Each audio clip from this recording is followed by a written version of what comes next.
irmãos, graça e paz da parte do nosso Senhor Jesus Cristo. Amém? Abra sua Bíblia comigo agora, em João 5, a partir do versículo 1. Diz assim o texto: Depois disso, Jesus voltou a Jerusalém para uma das festas religiosas dos judeus. Dentro da cidade, junto à porta das ovelhas, ficava o tanque de Betesda, com 5 pátios cobertos. Ficavam ali cegos, mancos e paralíticos, uma multidão de enfermos esperando o movimento da água, pois um anjo do Senhor descia de vez em quando e agitava a água. O primeiro que entrava no tanque, após a água ser agitada, era curado de qualquer enfermidade que tivesse. Um dos homens ali estava doente havia 38 anos. Quando Jesus o viu e soube que estava enfermo por tanto tempo, perguntou-lhe: Você gostaria de ser curado? O homem respondeu: Não consigo, Senhor, pois não tenho quem me coloque no tanque quando a água se agita. Alguém sempre chega antes de mim. Jesus lhe disse: Levante-se, pegue sua maca e ande. No mesmo instante, o homem ficou curado. Ele pegou sua maca e começou a andar. Uma vez que esse milagre aconteceu no sábado, os líderes judeus disseram ao homem que havia sido curado: Hoje é sábado, a lei não permite que você carregue essa maca. Mas ele respondeu: O homem que me curou disse: Pegue sua maca e ande. Quem foi que lhe disse uma coisa dessas? Perguntaram eles. O homem não sabia, pois Jesus havia desaparecido no meio da multidão. Mais tarde, Jesus o encontrou no templo e lhe disse: Agora você está curado. Deixe de pecar, para que nada de pior lhe aconteça. O homem foi até os líderes judeus e lhe disse que tinha sido Jesus quem o havia curado. Amém? Eu tenho falado bastante aqui sobre o nosso jeito um pouco diferente de pensar o Evangelho, de encarar o Evangelho. E se eu fizesse uma pergunta no que é baseado a sua fé, talvez obteríamos nesta noite muitas respostas. Não seria algo unânime, cada um iria dar um tipo de resposta. Se eu te perguntasse nesta noite, qual é a motivação que faz você se ajoelhar, ou mesmo aqui na igreja, ou na sua casa, para você clamar, orar ao Senhor, também obteríamos muitos motivos e intenções a respeito disso. Mas eu tenho certeza, com total certeza absoluta, que dentro de todos esses motivos, pelo menos um motivo seria legítimo e coincidiria com alguns, que muitos de nós ajoelhamos, clamamos a Deus em busca de milagre. Quem nunca fez isso? Ajoelhar, clamar a Deus em busca de milagre. Quem nunca fez isso, que atire agora a primeira pedra. Quem já fez isso? Levante a mão. Quem já uma vez já fez isso na vida?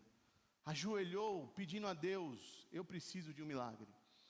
Mas sabemos que a definição de milagre também é muito variada. Cada um tem uma definição de milagre. Se eu perguntar para cada um o que é milagre, não vai ter uma resposta unânime aqui nesta noite. Cada um vai ter um jeito de falar a respeito daquilo que já viveu como um milagre. Mas existe um pensamento que muitas vezes é algo que está ali enraizado em nós, que pensa milagre como sendo um favor de Deus para filhos prediletos. Milagre é algo que Deus faz para alguns e não faz para outros. Porque eu tenho certeza que você já viu Deus fazendo milagres na vida de uma pessoa e não fazendo na vida de outra, sim ou não? E como explicar isso, né? Então, às vezes temos essa ideia de que o milagre é para pessoas especiais, para filhos especiais, filhos prediletos, filhos que conseguiram, sei lá, fizeram algo diferente, conseguiram chamar a atenção de Deus, e Deus atendeu. Ou até mesmo temos a ideia de que o nosso Deus é um Deus, vou criar uma palavra, fazedor de milagres, realizador de milagres, né? Muitas vezes temos essa ideia de que Deus é como o gênio da lâmpada. O nosso Deus existe para atender pedidos especiais, não é? Muitas vezes nós temos essa ideia. Por que eu estou falando isso? Porque esse é o panorama do que a gente acabou de ler aqui, ó. Existe ali um lugar em Jerusalém, chamado Betesda, um lugar cheio de gente, um lugar cheio de expectativa.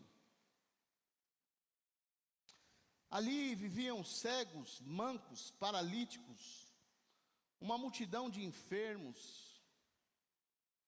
cheio de gente, cheio de espiritualidade, mas ao mesmo tempo também um lugar cheio de dor, um lugar cheio de frustração, um lugar cheio de gente parada. Porque você concorda comigo que nem todo lugar cheio é um lugar com vida, sim ou não? Não é porque está cheio quer dizer que tem vida. Tem gente que está dentro da igreja, envolvido em coisas espirituais, cercado desse ambiente de fé, mas que por dentro continua paralisado. Por dentro a vida dele está paralisada. Mas qual é o problema? O que está acontecendo aqui? Qual é a sistemática dessa história? Tem um tanque, diz o texto. O anjo agitava a água. O anjo agitava a água, mas tem um detalhe. Só o primeiro era curado. Está escrito aí na sua Bíblia isso aí? Versículo 4. O primeiro que entrava no tanque após a água ser agitada era curado. Só o primeiro. Agora, pensa comigo, meu irmão, baseado nisso que eu falei, sobre essa expectativa do milagre, que nós muitas vezes pensamos. Aonde entra a graça nisso? Aonde entra o favor de Deus? Aonde entra a espiritualidade que nós cremos? Isso daqui está parecendo mais uma competição, né? Está parecendo Olimpíadas. Está parecendo uma maratona. Que o primeiro que chega, ganha o prêmio. É o primeiro. O primeiro que chega, é curado. Mas tem muita gente aqui precisando de milagre. Tem muita gente aqui precisando. Quem chega primeiro recebe. E quem não tem ajuda, fica para trás e não recebe milagre nenhum. Por quê? Porque o tanque criou uma espiritualidade baseada no desempenho. Criou essa espiritualidade que só aqueles que são capazes são merecedores do favor divino, do favor de Deus. O tanque ensinou que Deus abençoa quem consegue. Deus vai abençoar aquele que consegue chegar primeiro. Quem não chegou primeiro, dança. Chegou primeiro, opa, é a sua vez. Basicamente é uma loteria federal. Teve sorte, chegou primeiro, se preparou, estava preparado para o momento, porque esse homem está 38 anos nessa história, tentando, e ele não conseguia chegar primeiro. E para e pense, não tem gente hoje vivendo assim, esperando a campanha certa, esperando o mover certo, o mover sobrenatural, o mover de X lugar, de X pessoa, esperando o dia certo, como se Deus funcionasse por agenda. Hoje é o dia que Deus opera, os outros dias não. Hoje é o dia, vamos esperar. Tem uma vez que o anjo vai agitar a água, e aí chegou o dia que o milagre está liberado, mas só para uma pessoa, tá? Tá bom? Só para uma pessoa. E tem gente achando que Deus funciona assim, que a agenda de Deus é também dessa forma. É um dia certo, tem que um jeito certo, tem um momento certo, uma hora certa.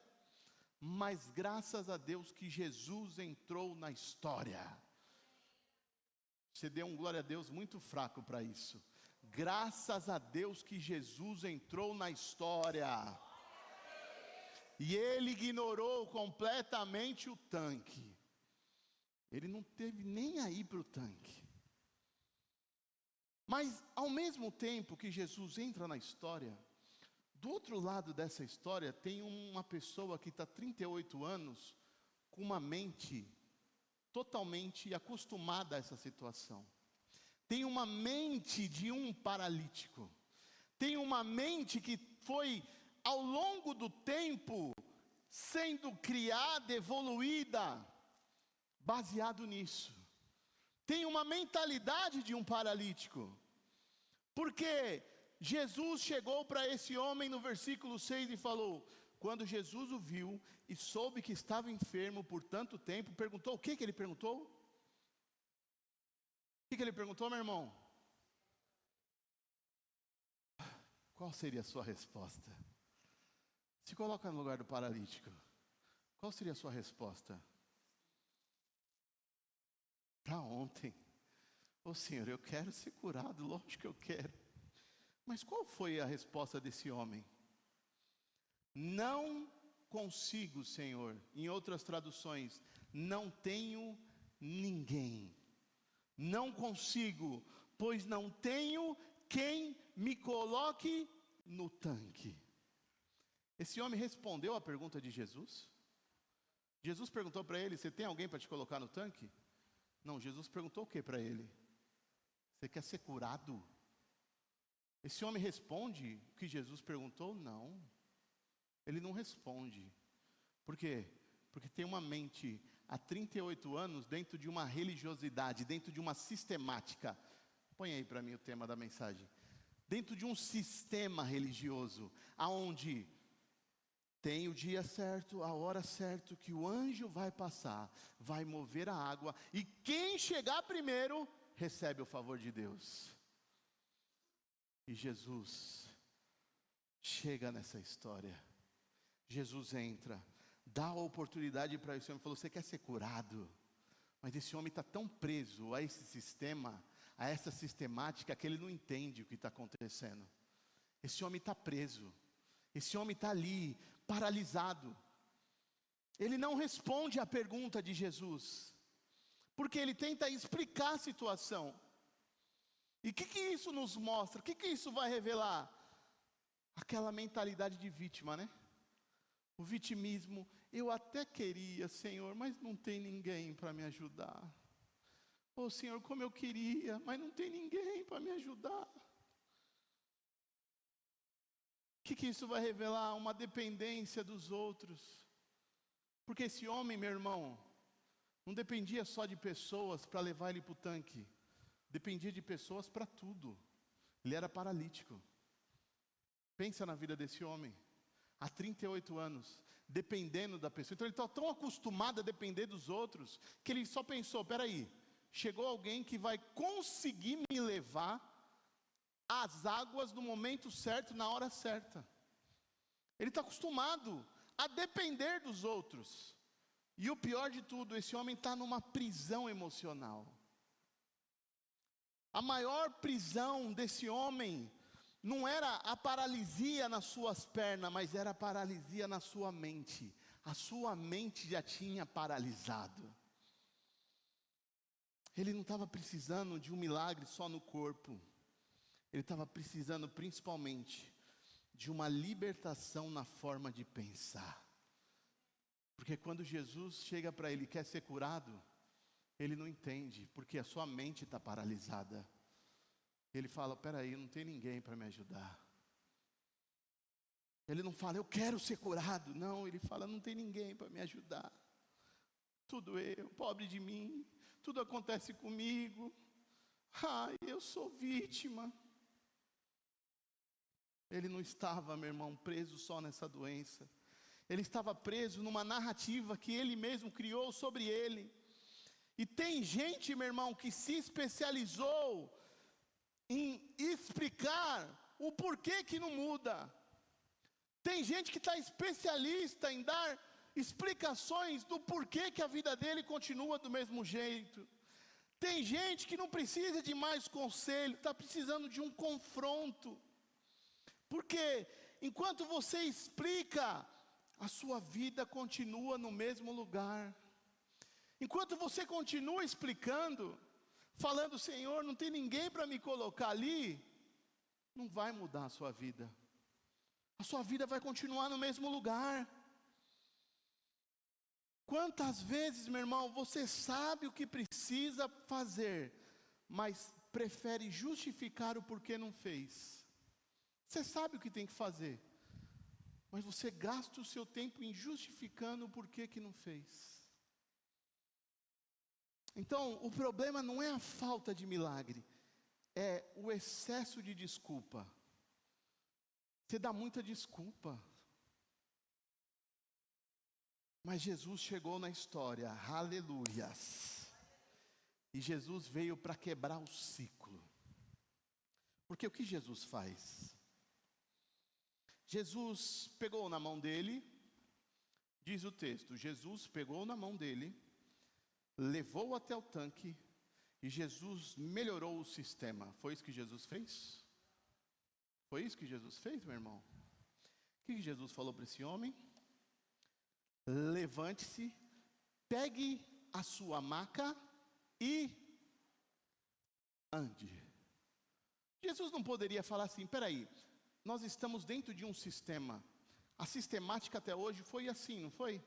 Existe o dia certo, o anjo agita a água e ele é curado. Jesus podia falar, eu sendo Deus, vou agitar a água, levo esse homem e esse homem é curado. Jesus não poderia ter feito isso, sim ou não? Poderia, não poderia? Ele poderia falar, está aqui, ó. A gente continua dentro do sistema religioso. Está bom para mim, está bom para todos os religiosos, para o fariseu, está bom para todo mundo. Está certo? Vamos continuar do jeito que está. Vamos melhorar o sistema, mas Jesus não faz isso. Jesus pega e fala, levante, pega a sua maca e ande.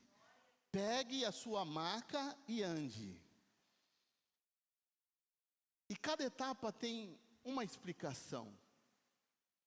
Primeiro, você tem que levantar. Quer dizer, você precisa ter responsabilidade. Assuma a responsabilidade. Jesus nunca vai fazer por você aquilo que Ele já te deu condição plena para você fazer e para você responder. Ele nunca vai fazer por você. Não espere que Ele vai fazer por você aquilo que só você pode fazer, tá certo? Ele não vai fazer. Aí Ele manda você pegar a maca. A maca que era o símbolo do quê? A maca era o símbolo da dor desse homem. Está ali, dentro de uma maca, precisando ser carregado. Então a maca representa a história desse homem. Jesus está falando, não precisa esconder a sua história, mas você também não precisa mais continuar o resto da sua vida deitado na sua história. Você não precisa esconder, mas também você não precisa agora ficar escorando atrás dessa história.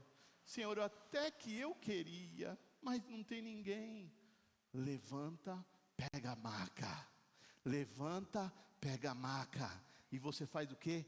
Anda. Agora começa a andar, começa a ter uma nova identidade. Você não é mais quem você era. Você não precisa mais continuar dando as mesmas desculpas que você dava. Agora começa a andar. Agora é tempo de andar. Não é tempo mais de você prostrado, ficar ali deitado na maca, se escorando. Não. Ande, levante, pegue a maca e ande. Meu irmão, o milagre não começa quando Deus se move, começa quando você responde aquilo que Ele pede para você fazer. Porque fé não é sentir primeiro. Se você esperar sentir, você não sai do lugar.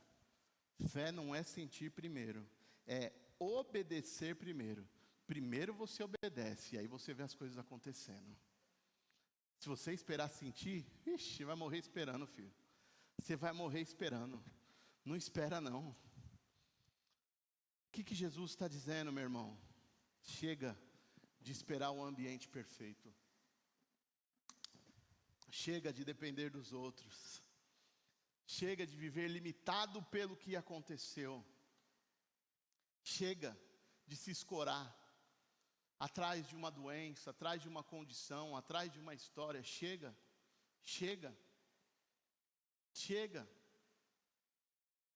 O David sempre brinca comigo, porque eu tenho hipotiroidismo, né? E às vezes, eu já falei isso aqui algumas vezes, né? Já confessei o meu pecado. Às vezes eu era meio relaxado, não tomava o remédio. Então às vezes realmente derruba você. E você pode ficar pro resto da vida, e eu realmente sei do que eu estou falando, de tudo de ruim, assim como eu vou te dar alguns sintomas de quem tem esse tipo de doença. Ele pode ficar de mau humor, sonolento, cansado. Ele pode, inclusive, cair o cabelo, quebrar a unha, não conseguir emagrecer tão fácil. Então, é cômodo para mim e me esconder atrás disso. Falar, por que você não emagrece? É que eu tenho hipotireoidismo. Por que você é tão mal? É porque eu tenho hipotireoidismo. Por que? É porque eu tenho. Você está entendendo? Não é que eu não tenho. Eu tenho. Mas eu não posso viver o resto da minha vida me escondendo atrás de uma coisa que eu sei que eu posso reagir a isso. Entende? Porque eu ouvi um pastor falando que ele foi fazer um teste do coração, uns exames do coração, e ele fez todo tipo de exame, e ele chegou para o médico dele e falou, ô doutor, e aí, eu sou cardíaco? Ele falou, depende. Como assim depende? Olha, depende, se a sua esposa começar a te pedir para você fazer um monte de coisa, você fala, opa, eu sou cardíaco. Se o seu filho começar a te pedir para carregar umas caixas pesadas, você fala, não posso, eu sou cardíaco. A gente pode se esconder atrás de muitas coisas, meus irmãos. Mas Jesus está pedindo para a gente levantar, pegar a maca e andar. Não se esconder. Assumir a responsabilidade. Andar. Eu tenho depressão. Ninguém está falando que depressão não existe. Existe.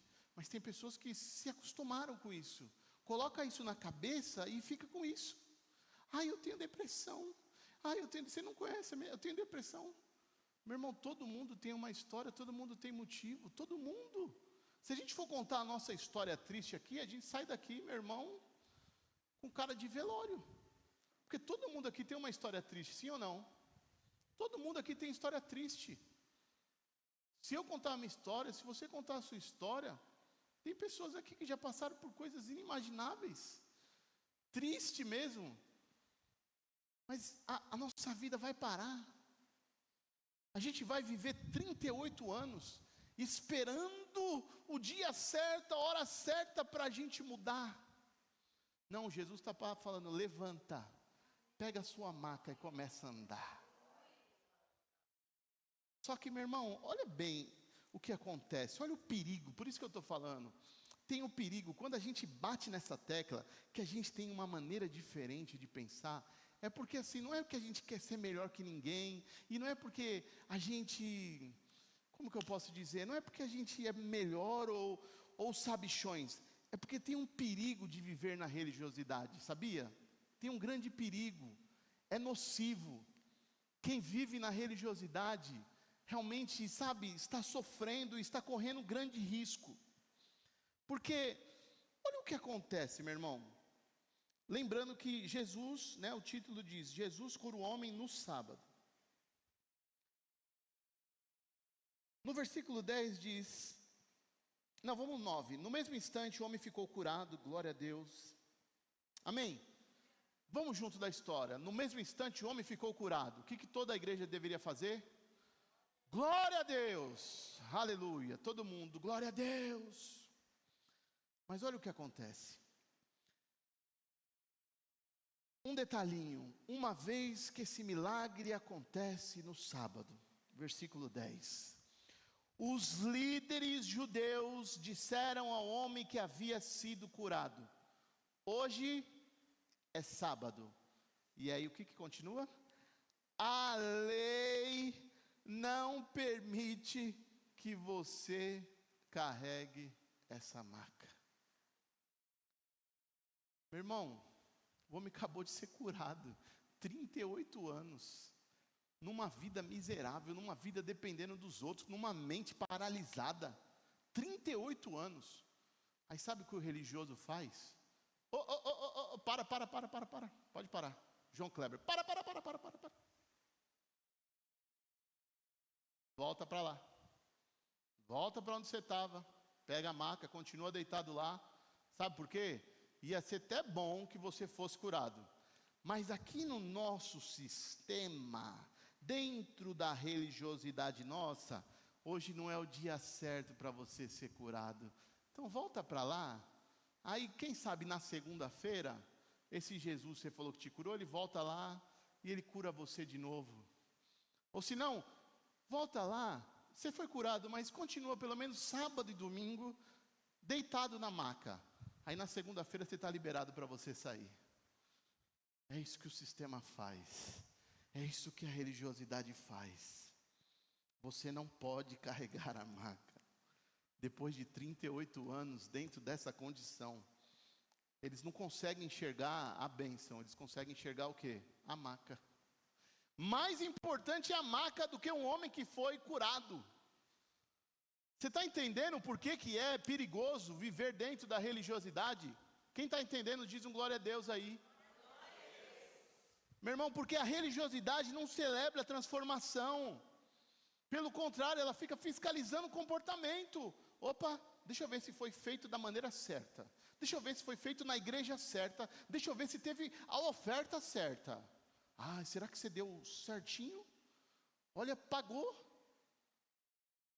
Fogueira pagou? Foi a quantia certa? Porque pode ser que você foi curado, mas está faltando, na verdade você deu 5, era para ter dado 10, tá? Você está em débito com a gente, tá bom? Jesus, ele te curou, mas falta ainda um pouquinho para você dar aqui. Porque para o religioso, meu irmão, o que vale mais é a regra. A regra é a coisa mais importante para o religioso. Não vale a cura, vale a regra. Então, meu irmão, você tem que tomar muito cuidado para você não ser um religioso que conhece a Bíblia, mas não reconhece a vida. Porque esses homens conheciam a lei, mas não conheciam o que era vida. Porque quem conhece lei, mas não conhece vida, não conhece nada. Está preso na lei, não está olhando o homem em pé. Imagina aqui, acontece agora um milagre. Você acha que a gente vai perder tempo? Ai, mas não foi o pastor que orou por você. Ai, mas não foi, não usou o óleo certo. Meu Deus, o que interessa? Que importa se foi o óleo, se foi o pastor, o que importa? Assim como acontece, lê comigo aí. João 9, 25. Olha um bom exemplo disso aqui.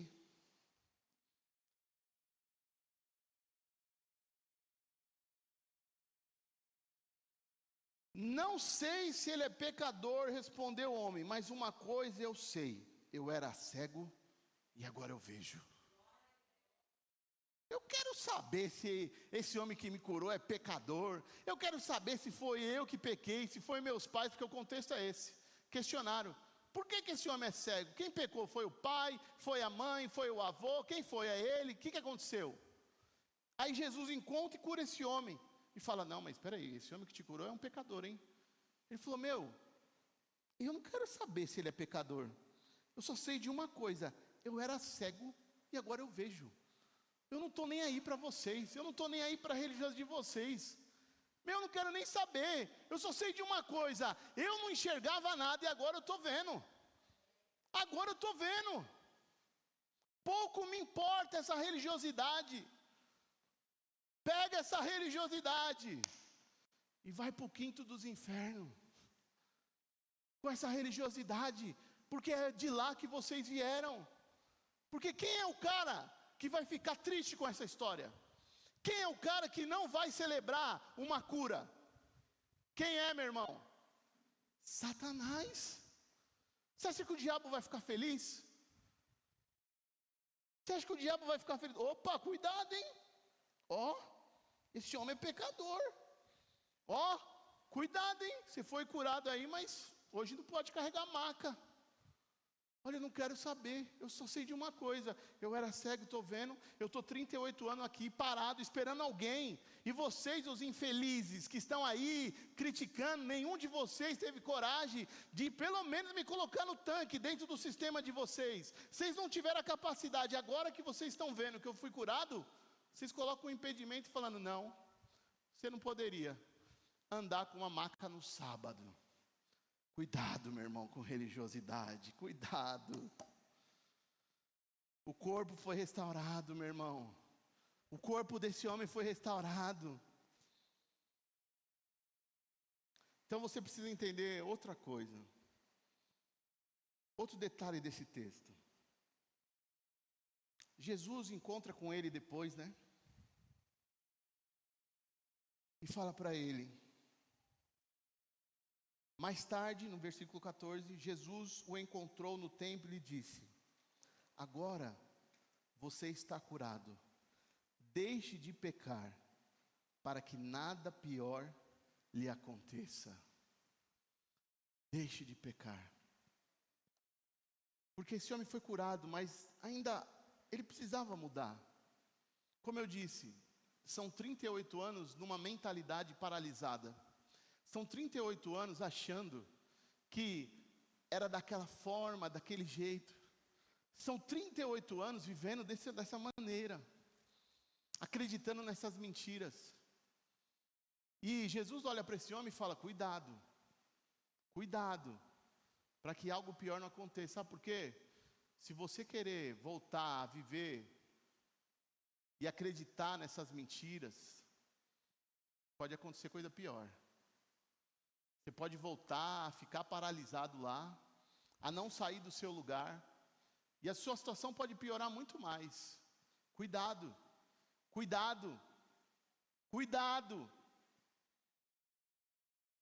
Porque cristianismo não é viver de milagre em milagre, é viver de transformação em transformação. Você precisa mudar por inteiro. Você precisa mudar a sua mente, a sua maneira de pensar. Você precisa mudar os seus conceitos, você precisa mudar muita coisa aí. O seu corpo foi restaurado, mas agora a sua vida precisa ser alinhada. Você precisa realmente ser mudado por inteiro. Cuidado, para de pecar, para de se paralisar, para de acreditar em mentira.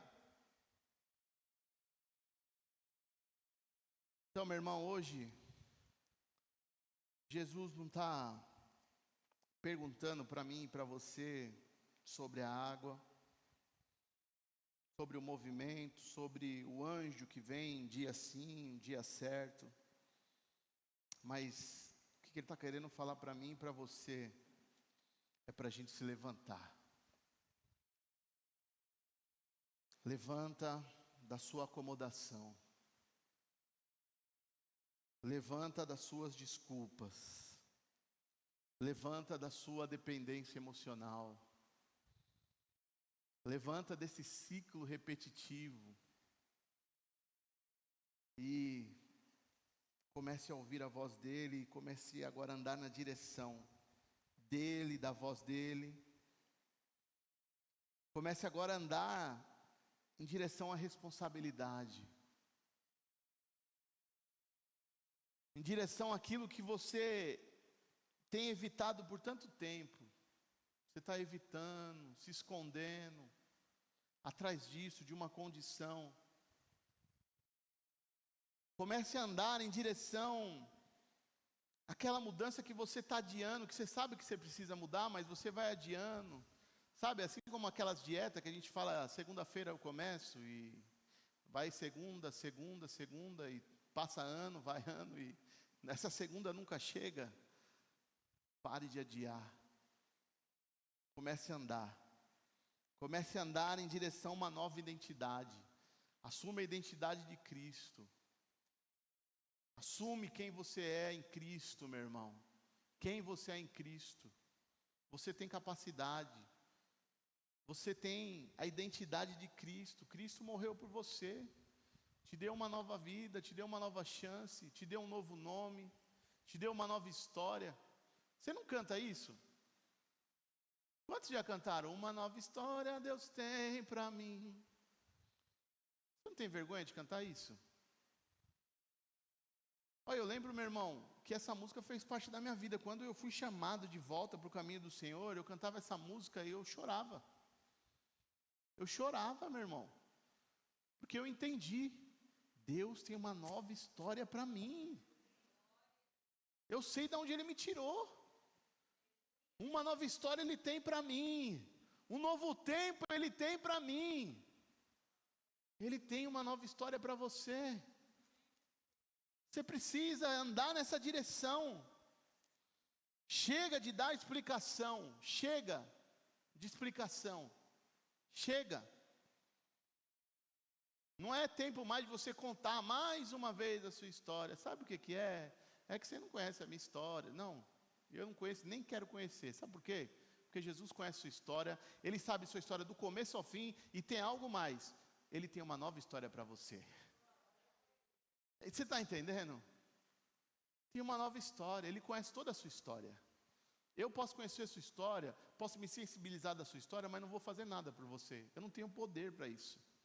Mas Deus tem poder de dar um novo tempo, uma nova chance, uma nova história, uma nova vida. Restaurar tudo aquilo que está, sabe, destruído. Transformar tudo aquilo que está em ruínas. Deus tem poder para isso. Por isso que ele olha para esse homem, 38 anos, esperando algo para acontecer. Ele fala, levanta. O homem não entende o que ele perguntou. Você quer ser curado? Olha, não tem ninguém para me ajudar. Não, você não entendeu. Você quer ser curado? Então levanta. Sai, para dessas desculpas esfarrapadas que você está dando. Para. Levanta. Pega a sua maca e começa a andar. E o que acontece? O homem começa a andar na mesma hora. Então chega de desculpa. Chega. Comece a andar. Comece a andar em direção a Deus, em direção à voz de Deus. Deixa lá, ó, sua maca. A maca serve para mostrar que você tem uma história, tem um passado. Assim como é a cicatriz, já cansei de falar da cicatriz. Está aqui, ó, eu tenho uma cicatriz aqui no meu dedo. Está aqui, não tem como eu tirar. Mas não dói, eu posso tocar, posso socar. Mostra o que? Olha, realmente teve um momento que teve dor, que abriu. Mas hoje a cicatriz fechou e não dói mais. Assim é na sua vida, assim é o que Jesus faz com você. Não vai doer mais. Ele tem poder para fechar qualquer buraco que está aberto. Qualquer rachadura que o inimigo abriu, Ele tem poder para fechar. Aleluia. Deixa de justificar. Comece a romper. Porque Jesus não perguntou e não está perguntando se você tem ajuda para alguém te levar para o tanque. Ele só está perguntando, você quer? Você quer? Você quer ser curado? É isso que Jesus está perguntando. Você quer ser curado? Você quer? Se você quer ser curado, levanta. Levanta, deixa o seu passado lá para trás e começa a andar. Começa a andar. Levanta daquilo que tem te prendido por dentro. Levanta da versão antiga de você mesmo, dos conceitos antigos que você tinha, e comece a andar. Porque enquanto você está aí explicando, Deus já liberou uma palavra para você. Enquanto você está aí explicando, Deus já liberou uma palavra. Mas sabe quando vai se cumprir? Quando você começar a se movimentar. Aí vai começar a se cumprir. Se movimenta agora, fica de pé, meu irmão.